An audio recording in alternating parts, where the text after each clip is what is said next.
Space silk நம்ம லைனிங்கில attach பண்ணுறப்ப அது வந்து சரியா நிக்காது. நழுவிட்டே இருக்கும். ஏன்னா, அது ரொம்ப லைட்டான ஃபேப்ரிக். அத வந்து நம்ம எப்படி கொஞ்சம் ஸ்டிஃப் ஆக்குறதுன்னு இந்த வீடியோல பார்க்கலாம். இதுதான் லைக்ரா ஃபியூசிங் அந்த பிளாக் கலர்ல இருக்க ஃபேப்ரிக் தான் லைக்ரா ஃபியூசிங். இதில வந்து ஒரு சைடு ஸ்மூத்தாவும், ஒரு சைடு கொஞ்சம் சொர சொரன்னு இருக்கும்.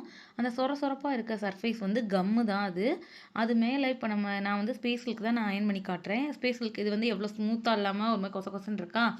இந்த கொச கொசன்னு இருக்க ஸ்பேஸ் சில்க்ல ராங் சைட வந்து நம்ம அந்த கம் இருக்க சைடு போட்டுட்டு, நல்ல சைடு வந்து என்ன பார்த்து இருக்க நான் அத அயர்ன் பண்றது தான் நல்ல சைடு.